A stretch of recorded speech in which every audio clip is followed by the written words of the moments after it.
Hey guys, I'm Siobhan, a fifth-year medical resident specializing in rheumatology. So today I'm covering the inpatient rheumatology service, which means we're seeing patients in all 3 hospitals in the city. So it tends to be a little bit unpredictable and it can get pretty busy. So I'm really excited to be filming today. It's been such a long time. I've got to update you guys about the exam I did. It's gonna be a lot today. Okay, let's get going.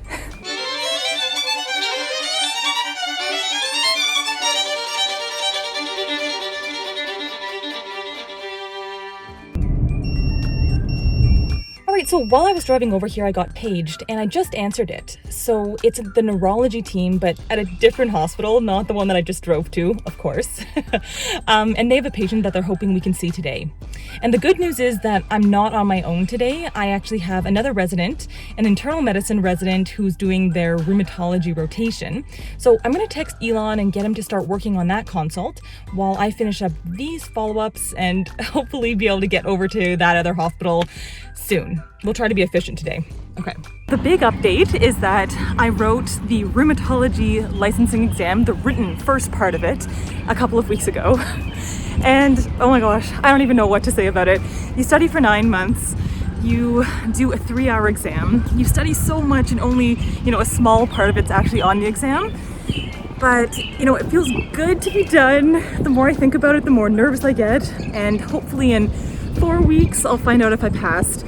I just want to pass. Oh my goodness. So I'm hopeful, but you never know until you get the, that confirmation. So yeah, and then I'm taking a couple of weeks off studying before I have to get ready for the oral exam in June. This first patient has a history of lupus and came to the hospital with abdominal pain.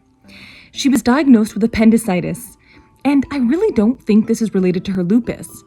But still, we're going to run some extra blood work and urine tests just to confirm that her lupus isn't active. You may be surprised to see me writing my notes by hand, but there's actually great news because the hospital is finally transitioning to a system where everything's in the computer. I just wish it had happened earlier in my residency because it's going to be a huge upgrade. Okay, 2 more patients downstairs, and hopefully, okay. It's also at a different hospital. Oh guys, it's gonna be a busy day. Oh hi, this is Siobhan from Rheumatology returning a page. I have no idea. I just got the page, yeah. Okay, so luckily that wasn't a new consult. It was the internal medicine team paging to let me know that one of our patients is being discharged home today. They just want to make sure that they're going home on the right medication and that they have a follow-up appointment. So really more just administrative work more than anything else.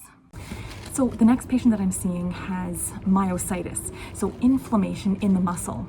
And the reason that rheumatology is involved is because we think that she may have an autoimmune process, so her immune system's actually attacking the muscles. But she is still very much a mystery that's unraveling.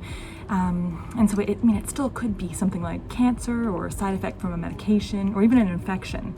So we still have a lot of work to do. She's the one I'm the most worried about. I go to see the patient. She's a 50-year-old woman and she was previously healthy. Over the course of a month, she became progressively weaker at home until she could no longer stand from a chair without help. That's when she decided to come to the emergency department. Today, I test her muscle strength, and I find that her hips and her shoulders are quite weak. But interestingly, her hands, her wrists, and her feet are really strong. This is classic for an autoimmune myositis. I'm sending off blood work to check for antibodies that can be associated with myositis. If it comes back positive, it makes it much more likely that her immune system is attacking her muscles. And the next step in making the diagnosis is getting a muscle biopsy, which can take a while to get, but I'm going to see what I can do to advocate for this patient to get it faster. I just saw the patient. She definitely needs a muscle biopsy. It will be done by interventional radiology, but it can be so hard to actually try to track them down on the phone that I'm going to try to catch them at the radiology department. So it just goes to show you, one of the biggest things I've learned in residency is you just pick up a phone, or even better is actually go down, see someone in person, and you can make a big difference. So the logistics are crazy in hospitals sometimes. Okay, so I've just learned that it's actually not the interventional radiologist who do this. At this hospital, it's the MSK radiologist, so we're gonna go try to track them down. Oh my gosh, it's like a maze down here. But I think this is the right office. Okay, I'm feeling really good about this plan. This patient is gonna get a biopsy hopefully early next week, which is amazing. As an outpatient, it would be like 3 or 4 weeks at the earliest. Okay, so that took about an hour and a half longer than I expected. Geez, those follow-ups, well, if you need to take the time, you have to take the time. But now I feel like I'm in a little bit of a rush, so let's get to the other hospital and try to keep going. Come on, let me out of parking. What? Please let me out. Ah, there we go. Okay.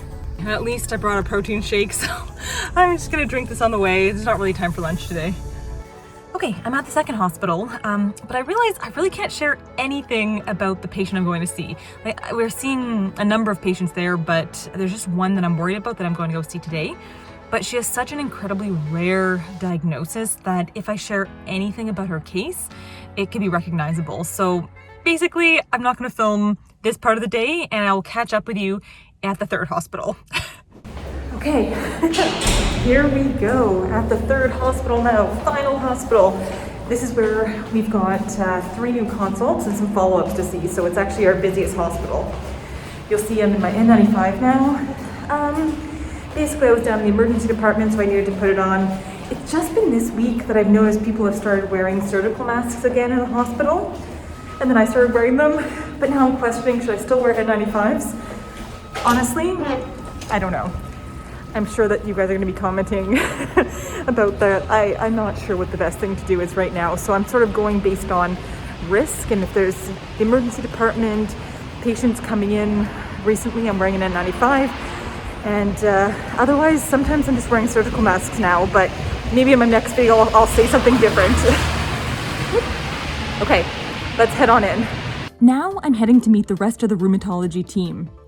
Dr. Matzos is the staff rheumatologist on service, and he has a special interest in lupus. He also has the most recognizable laugh, so I can always tell when he's down the hall. And Elon is a third-year internal medicine resident, and he just found out today that he passed the written part of his licensing exam. Congratulations. To go home and, Yeah. Good call. That's awesome, man. So, I'm not used to having so many tall people on this team. I'm usually pretty tall, but got a tall team here. Elon has been working hard seeing 3 new patients that we're now discussing. The first patient may have a rare disease called mixed connective tissue disease. The second patient has inflammation in the brain that may be caused by a rheumatologic disease. And the third patient has many swollen joints, and we're here to figure out why. These are very complex conditions, and we won't be able to solve the mystery in one day. Instead, we're going to be ordering more investigations and then following up to see what the results are tomorrow. Okay, so that's it for the hospital part of my day, but I'm actually still on home call.